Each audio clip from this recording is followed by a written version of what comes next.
loi bi jërë ngeen jëf. jërëjëf.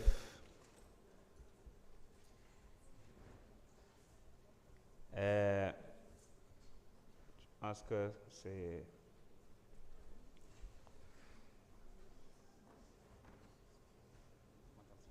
Matar Sylla. C'est au tour de Matar Sylla. Il est sorti.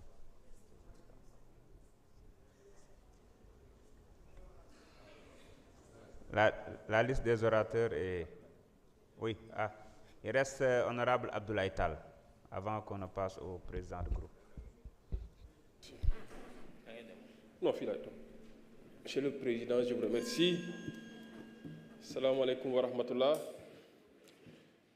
Chers collègues, maa ngi baalu ak ñëpp di baal ak ñëpp ci weer bu tedd bi ñu jógee muy weeru tabaski waaye également di ziar sunu mbokku catholique yi ci pèlerinage marial bu Popenguine bi ñu jógee.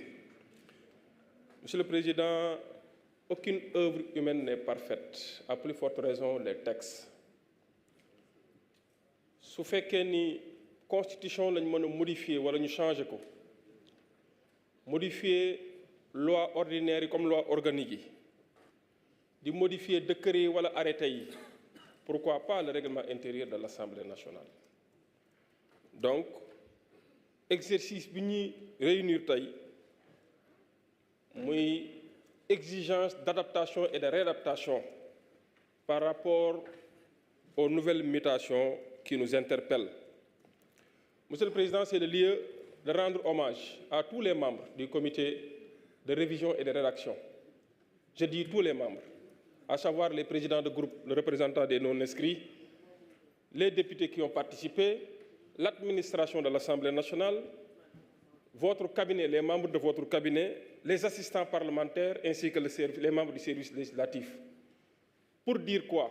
Que, Monsieur le Président, lors de cet exercice de révision et de toilettage, j'ai constaté de la façon la plus manifeste que tous les membres étaient au-dessus des contingences politiques, des considérations partisanes, en mettant en avant la République, l'état de droit, la démocratie et l'intérêt supérieur de l'institution parlementaire, lieu par excellence du débat politique, du jeu politique. Monsieur le Président, le règlement intérieur soumis à notre appréciation a été ou est l'instrument qui règle définitivement, même si je considère que les textes ne sont pas du tout statiques, ils sont évolutifs, immuables, changeables. Monsieur le Président, ces textes doivent toujours s'adapter au nouveau contexte. Ce nouveau règlement intérieur nous a permis de régler la question, et c'est très important, de la procédure de levée de l'immunité parlementaire. Parce qu'il y avait eu un débat, et il était question, effectivement, de clarifier, pour ce qui est de la procédure, mais également d'insister sur le respect des droits de la défense et de la présomption d'innocence. Monsieur le Président, ce nouveau règlement intérieur également nous a permis d'arrêter le débat sur la parité au moment de l'élection des membres de la constitution du bureau de l'Assemblée nationale, notamment de l'élection des autres membres du bureau, des vice-présidents, des secrétaires élus. Monsieur le Président, ce texte nous permet d'arrêter ce débat. Monsieur le Président, la décision par le Parlement de retransmettre, si le cas le nécessite, et sur autorisation de l'Assemblée nationale, de certains débats, même en commission. Là aussi, c'est une innovation pour permettre aux Sénégalais de comprendre que les députés ne travaillent pas seulement au niveau des plénières ou de la plénière, mais abattent un travail gigantesque au niveau des commissions permanentes.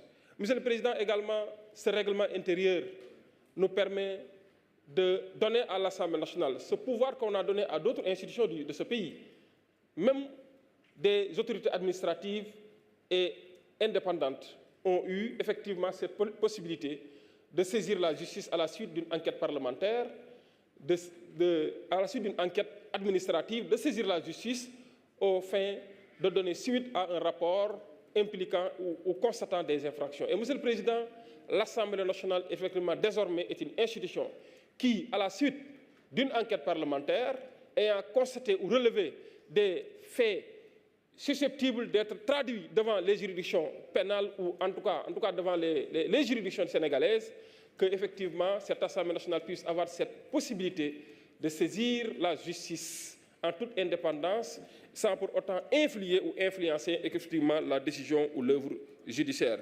Monsieur le Président, je terminerai par dire que cette innovation majeure concernant le comité permanent de suivi et évaluation des politiques publiques, je pense qu'est une innovation majeure, voire même une révolution de l'Assemblée nationale, et ça permettra demain de faire jouer à l'Assemblée nationale son premier rôle et de prendre ses responsabilités. Je vous remercie.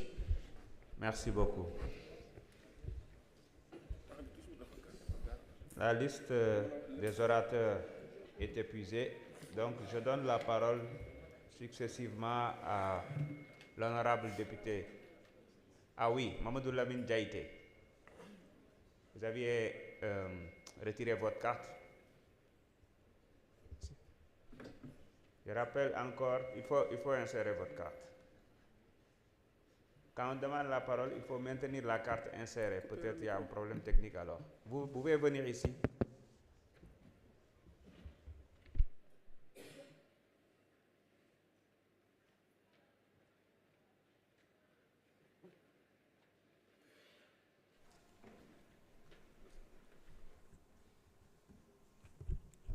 Merci beaucoup, Monsieur le Président.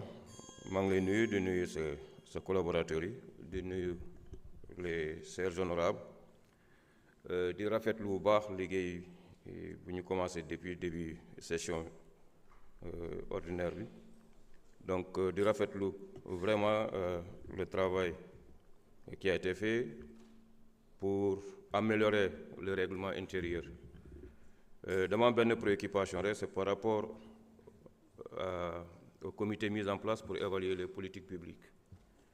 Dans le passé, on a vu des institutions refuser l'accès aux services compétents, madame la Cour des comptes, pour nous mener une évaluation. Et je voudrais savoir, est-ce que le comité Bouni Tahwalni aura vraiment les pleins pouvoirs pour participer en amont, c'est-à-dire dans la mise en place des politiques publiques, leur exécution, mais aussi leur évaluation. Donc, l'olmo c'est ma préoccupation, mais surtout le personnel boira beaucoup ci comité bi, parce que évaluer les politiques publiques, c'est un exercice extrêmement complexe. État dafa yaatu. Donc, dama gis ci biir article 113 bi, paragraphe 5. Nous bindons le nombre de politiques publiques à évaluer est fixé au minimum à 2 par année. Donc, je donne la trique. Est-ce qu'il y aura une sélection sélective ou bien on fera un rôle, on jouera un rôle du moins comme le Cour des comptes du DEF, madame évaluer tous les secteurs d'activité. Et on a l'État engagé pour résoudre les problèmes des Sénégalais. Donc, c'est ma préoccupation. Merci beaucoup. Merci, honorable. Je donne la parole à M. Tafsir Choy.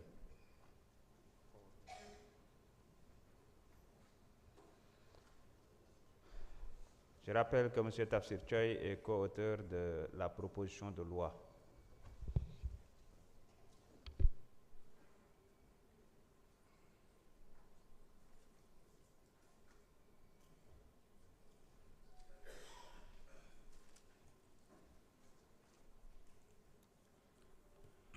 Je vous remercie, Monsieur le Président. Monsieur le Président, très chers collègues, je voudrais rendre grâce à Dieu de nous avoir encore permis d'être là et de participer à ces travaux d'aujourd'hui qui consacrent l'avènement d'un nouveau